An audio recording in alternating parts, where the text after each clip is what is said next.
Hello boys and girls, and welcome to Arsenal TV. If this is your first time to the channel, please make sure you hit that subscribe button for more content. Guys, welcome to the preview of the Cardiff versus Arsenal game tonight at the Emirates Stadium. I do apologise that the preview is gone up late. It's only because I've had things to do. Also because I'm tired as well, so I didn't really get much sleep last night. So I'm going to make this a video pretty quick and short. So guys, I'm going to talk to you about Cardiff. Well, it's Cardiff's first game since Emilio Sala went missing in that plane with the pilot, he flew to Cardiff from France to to sign the contract and everything else. Cardiff brought him for £15 million, and till this day he still has not been found. So what it was, he left Cardiff, and then over the channel the plane lost contact. So till this day we don't know where it is, or if he's alive or what. But there is hope. People are hoping that he is alive. I really do hope that he is alive as well, and that the pilot is okay. But it's very, very sad to see that happen in football, but, it is what it is. I know at the match tonight, Cardiff are going to lay a wreath down daffodils, and also us as a club, we are also going to lay a wreath down as well, and there's going to be a minute's silence as well. Now, Cardiff are 18th on the Premier League table with only 19 points, I believe. They've won 5 games, drew 4 and lost 14 games in the Premier League at the moment. Yeah, they're fighting to get out of relegation at the moment. They're 3 points or a couple of points behind Newcastle. So they've got a very, very good chance of getting out of relegation, but they're hoping that they can get a win tonight, get the 3 points, because it's going to be very, very important for them. It'll be their first win in their last 8 games, I think. So, yeah. So, guys, we're going to talk to you about Arsenal. We've got massive, massive defensive problems at the moment. Our biggest defensive problem at the moment is that we've got Rob Holding out injured for the rest of the season with an ACL. We've got Bellerin now out injured for the rest of the season with the ACL. Koscielny's now out injured. We believe now it's just bruising to his jaw from the tissue, so we don't know if he's going to be available to play or not. Socrates is out injured with a twisted ankle. It looks as if now they're saying that on the Arsenal website they were saying that he would be in full training nearer to the end of February. While Unai Emery said in the press conference, if you would like to go and watch that, I will leave it just there. So you can go over and check that out. Also, he said that it's not that bad of an injury. Socrates should be back within the next 2-3 weeks. So we'll have to see how we go. In terms of transfers at the moment for Arsenal, it's not really going well. It's been actually quite bad at the moment because we haven't brought anyone. I know at the moment they've spoken to Barcelona. Denis Suarez has agreed to join Arsenal this month, and we are hoping to buy him. We've got the option to buy him for £21 million in the summer. So that's one done. But I don't know why Arsenal is going for midfielders and wingers, because our main problem is defence. That's our main problem that Emery needs to sort out. So that is what is going on in terms of transfers. We're currently 5th in the Premier League table, 3 points behind Chelsea to get that top 4 spot. I know Tottenham are now going to be dropping points, most likely, because they haven't got the likes of Harry Kane. And Chelsea have got the sign of Higuain now, so and obviously Morata is now gone.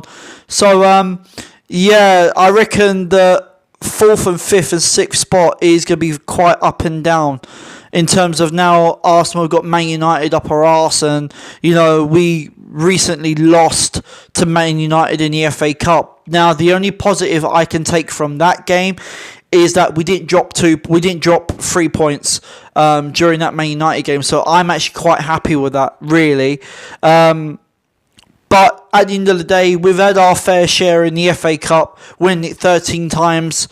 And maybe now Emery now can focus on Europa League, now can focus on the Premier League. So that is what is going on. But let's get back to winning ways. Let's get the 3 points tonight.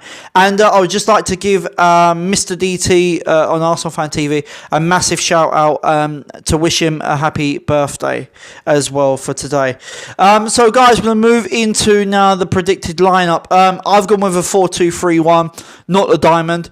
There is a few changes in this that I have done.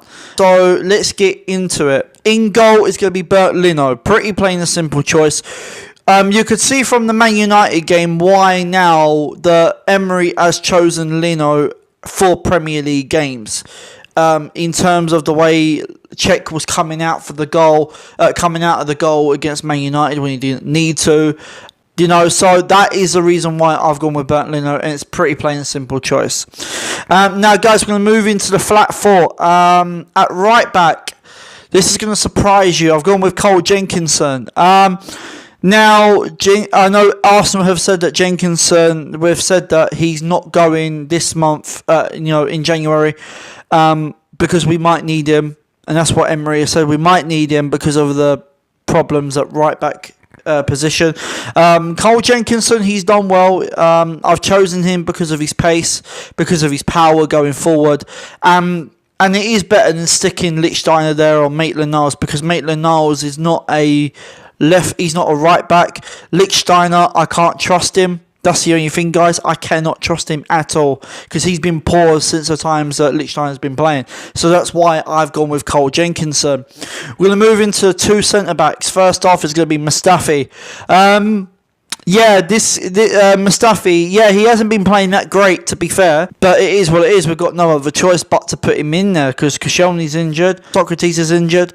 We've got to go with what we've got. So I'm going to go with Mustafi. Playing alongside him is going to be Mavropanos. He's in training. He looks pretty sharp.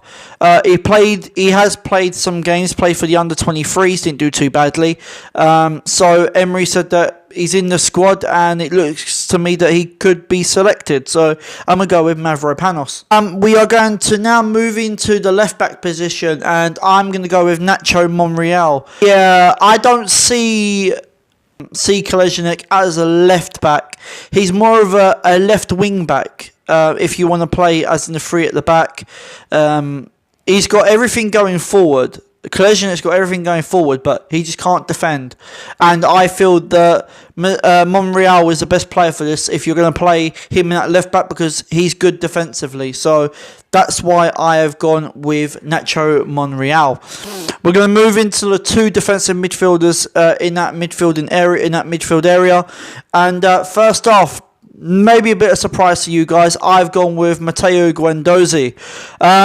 Now, yes, Guendouzi didn't play that great against Man United, but I would give Lucas Torreira a rest for this game.